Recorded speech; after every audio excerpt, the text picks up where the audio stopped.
নমস্কার, সবাই কেমন আছেন? আশা করি সবাই ভালো আছেন ঠাকুরের কৃপায়। আমি এসে গেছি আপনাদের কাছে এমন একটা ভিডিও নিয়ে। সেটা হলো একটা গল্প বলবো আপনাদেরকে। তো সেই গল্পটা হলো কলকাতায় ঈশ্বরচন্দ্র বিদ্যাসাগরের সঙ্গে শ্রী রামকৃষ্ণের মিলন। প্রথম পরিচ্ছদ। গল্প হলো বিদ্যাসাগরের বাটি। আজ শনিবার, শ্রাবণের কৃষ্ণা ষষ্ঠী তিথি, 5ই আগস্ট 1882 খ্রিস্টাব্দ। বেলা 4টা বাজবে। ঠাকুর শ্রীরামকৃষ্ণ কলকাতার রাজপথ দিয়া টিক্কা গাড়ি করিয়া বাদুড় বাগানের দিকে আসিতেছেন, সঙ্গে ভবনাথ হাজরা ও মাস্টার। বিদ্যাসাগরের বাড়ি যাইবেন। ঠাকুরের জন্মভূমি হুগলি জেলার অন্তঃপাতি কামারপুকুর গ্রাম। এই গ্রামটি বিদ্যাসাগরের জন্মভূমি বীরসিংহ নামক গ্রামের নিকটবর্তী। ঠাকুর শ্রীরামকৃষ্ণ বাল্যকাল হইতে বিদ্যাসাগরের দয়ার কথা শুনিয়া আসিতেছেন।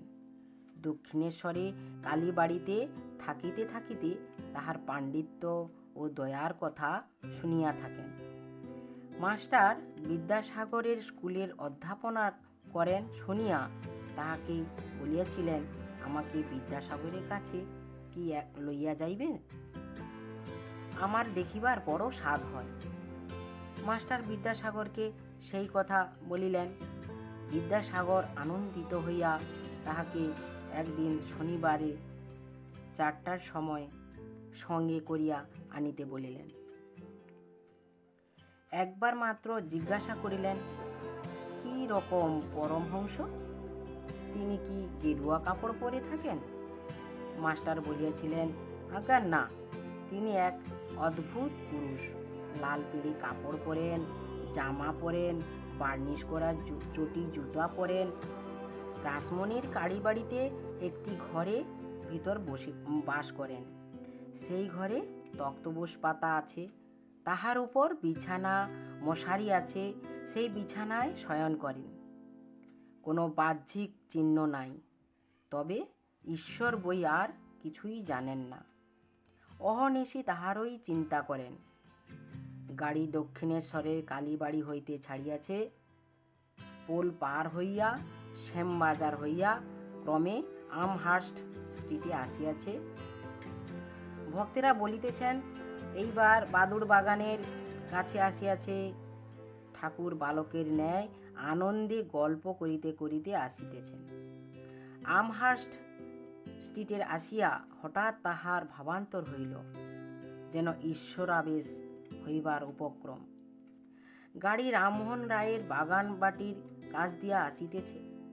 মাস্টার ঠাকুরকে ভাবান্তর দেখেন নাই, তাড়াতাড়ি বলিতেছেন, এইটি রামমোহন রায়ের বাটি।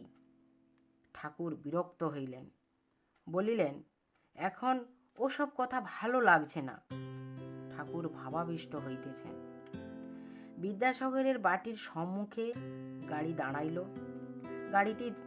গৃহটি দ্বিতল, ইংরেজ পছন্দ। জায়গার মাঝখানে বাটি ও জায়গার চতুর্দিকে প্রাচীর। বাড়ির পশ্চিম ধারে সদর দরজা ও ফটক। ফটকটি দ্বারের দক্ষিণ দিকে। পশ্চিমের প্রাচীর ও দ্বিতল গৃহের মধ্যবর্তী স্থানে মাঝে মাঝে পুষ্পবৃক্ষ। পশ্চিম দিকের নিচের ঘর হইয়া সিঁড়ি দিয়া উপরে উঠিতে হয়। উপরে বিদ্যাসাগর থাকেন। সিঁড়ি দিয়া উঠিয়াই উত্তরে একটি কামরা, তাহার পূর্ব দিকে হলঘর। হলের দক্ষিণ পূর্ব ঘরে বিদ্যাসাগর শয়ন করেন। ঠিক দক্ষিণে আর একটি কামরা আছে। এই কয়টি কামরা বহুমূল্য পুস্তকে পরিপূর্ণ। দেওয়ালের কাছে সারি সারি অনেকগুলি পুস্তক, ধারে অতি সুন্দর রূপে বাঁধানো বইগুলি সাজানো আছে। হলঘরের পূর্ব সীমান্তে টেবিল ও চেয়ার আছে। বিদ্যাসাগর যখন বসিয়া কাজ করেন, তখন সেইখানেই তিনি পশ্চিমাস্য হইয়া বসেন। যাহারা দেখাশোনা করিতে আসেন, তাহারাও টেবিলের চতুর্দিকে চেয়ারে উপবিষ্ট হন। টেবিলের উপর লিখিবার সামগ্রী যেমন কাগজ, কলম, দোয়াত, ব্লটিং, অনেকগুলি চিঠিপত্র, বাঁধানো হিসাবপত্রের খাতা, 2-4খানি বিদ্যাসাগরের পাঠ্যপুস্তকও রইয়াছে।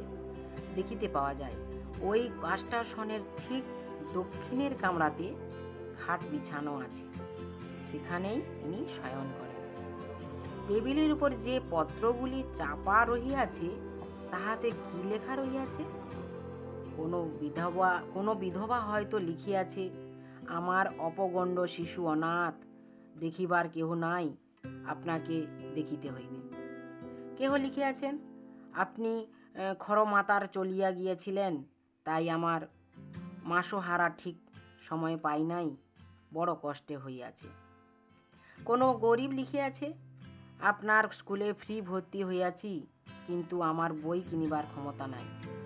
কেহ লিখিয়াছেন, আমার পরিবারবর্গ খেতে পাচ্ছে না, আমাকে একটি চাকরি করিয়া দিতে হবে।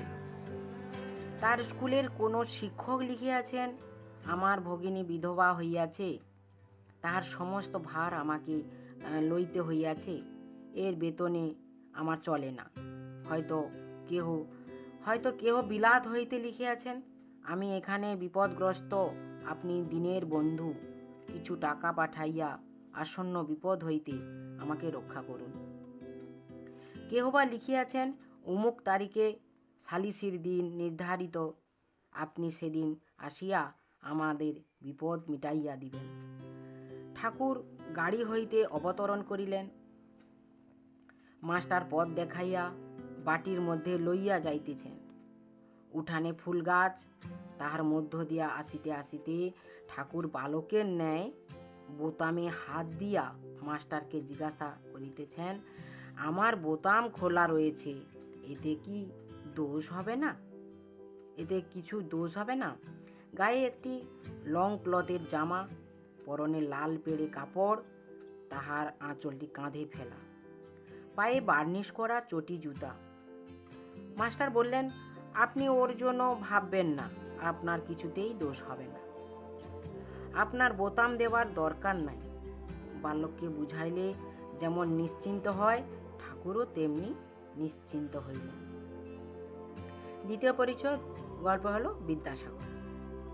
সিঁড়ি দিয়া উঠিবার একেবারে প্রথম কামরাটিতে উঠিবার পর ঠিক উত্তরে কামরাটিতে ঠাকুরের ভক্তগণের সঙ্গে প্রবেশ করিতেছেন। বিদ্যাসাগর কামরার উত্তর পার্শ্বে দক্ষিণাস্য হইয়া বসিয়া আছেন। সম্মুখে একটি 4 কোণা লম্বা পালিশ করা টেবিল, টেবিলের পূর্বধারে একখানি পেছন দিক হেলান দেওয়া বেঞ্চ, টেবিলের দক্ষিণ পার্শ্বে ও পশ্চিম পার্শ্বে কয়েকখানি চেয়ার। বিদ্যাসাগর একটি বন্ধুর সহিত কথা কহিতেছিলেন। ঠাকুর প্রবেশ করিলে পর বিদ্যাসাগর দণ্ডায়মান হইয়া অভ্যর্থনা করিলেন। ঠাকুর পশ্চিমাস্য টেবিলের পূর্ব পার্শ্বে দাঁড়াইয়া আছেন, বাম হস্ত টেবিলের উপর, পশ্চাতে বেঞ্চখানি। বিদ্যাসাগরকে পূর্ব পরিচিতের ন্যায় এক দৃষ্টে দেখিতেছেন ও ভাবে হাসিতেছেন। বিদ্যাসাগরের বয়স আন্দাজ 62 কি 63। ঠাকুর শ্রীরামকৃষ্ণ অপেক্ষা 16 কি 17 বৎসর বড় হইবেন। পরনে থান কাপড়, পায়ে চটি জুতা, গায়ে একটি হাত কাটা ফ্যানেলেসের জামা, মাথার চতুষ্পার্শ্ব উড়িষ্যাবাসীদের মতো কামানো। কথা কইবার সময় দাঁতগুলি উজ্জ্বল দেখিতে পাওয়া যায়, দাঁতগুলি সমস্ত বাঁধানো। মাথাটি খুব বড়, উন্নত ললাট ও একটু খর্বাকৃতি। ব্রাহ্মণ, তাই গলায় উপবীত। বিদ্যাসাগরের অনেক গুণ। প্রথমত বিদ্যানুরাগ। একদিন মাস্টারের কাছে এই বলতে বলতে সত্য কেঁদেছিলেন, আমার তো খুব ইচ্ছা ছিল যে পড়াশোনা করি, কিন্তু কই, তা হলো সংসারে পড়ে কিছুই সময় পেলাম না। দ্বিতীয়ত, দয়া সর্বজীবে। বিদ্যাসাগর দয়ার সাগর। বাছুরেরা মায়ের দুধ পায় না দেখিয়া নিজেকে কয়েক বৎসর ধরিয়া দুধ খাওয়া বন্ধ করিয়াছিলেন। শেষে শরীর অতিশয় অসুস্থ হওয়াতে অনেক দিন পরে আবার ধরিয়াছিলেন। গাড়িতে চড়িতেন না, ঘোড়া নিজের কষ্ট বলিতে পারে না। একদিন দেখিলেন একটি মুটে কলেরা রোগে আক্রান্ত হইয়া রাস্তায় পড়িয়া আছে, কাছে ঝাঁকাটা পড়িয়া আছে। দেখিয়া নিজ কোলে করিয়া তাহাকে বাড়িতে আনিলেন ও সেবা করিতে লাগিলেন। তৃতীয়ত, স্বাধীনতা প্রিয়তা। কর্তৃপক্ষদের সঙ্গে একমত না হওয়াতে সংস্কৃত কলেজের প্রধান অধ্যক্ষের প্রিন্সিপালের কাজ ছাড়িয়া দিলেন। চতুর্থত, লোক অপেক্ষা করিতেছেন। একটি শিক্ষককে ভালোবাসিতেন, তাহার কন্যার বিবাহের সময় নিজে আইবুড়ো ভাতের কাপড় বগলে করে এসে উপস্থিত। পঞ্চমত, মাতৃভক্তি ও মনের বল। মা বলিয়াছিলেন, ঈশ্বর, তুমি যদি এই বিবাহে অর্থাৎ ভাইয়ের বিবাহে না আসো তাহলে আমার ভারী মন খারাপ হবে। তাই কলিকাতা হইতে হাঁটিয়া গেলেন। পথে দামোদর নদী, নৌকো নাই, সাঁতার দিয়া পার হইয়া গেলেন। সেই ভিজা কাপড়ে বিবাহ রাত্রেই বীরসিংহ মার কাছে গিয়া উপস্থিত। বললেন, মা, এসেছি।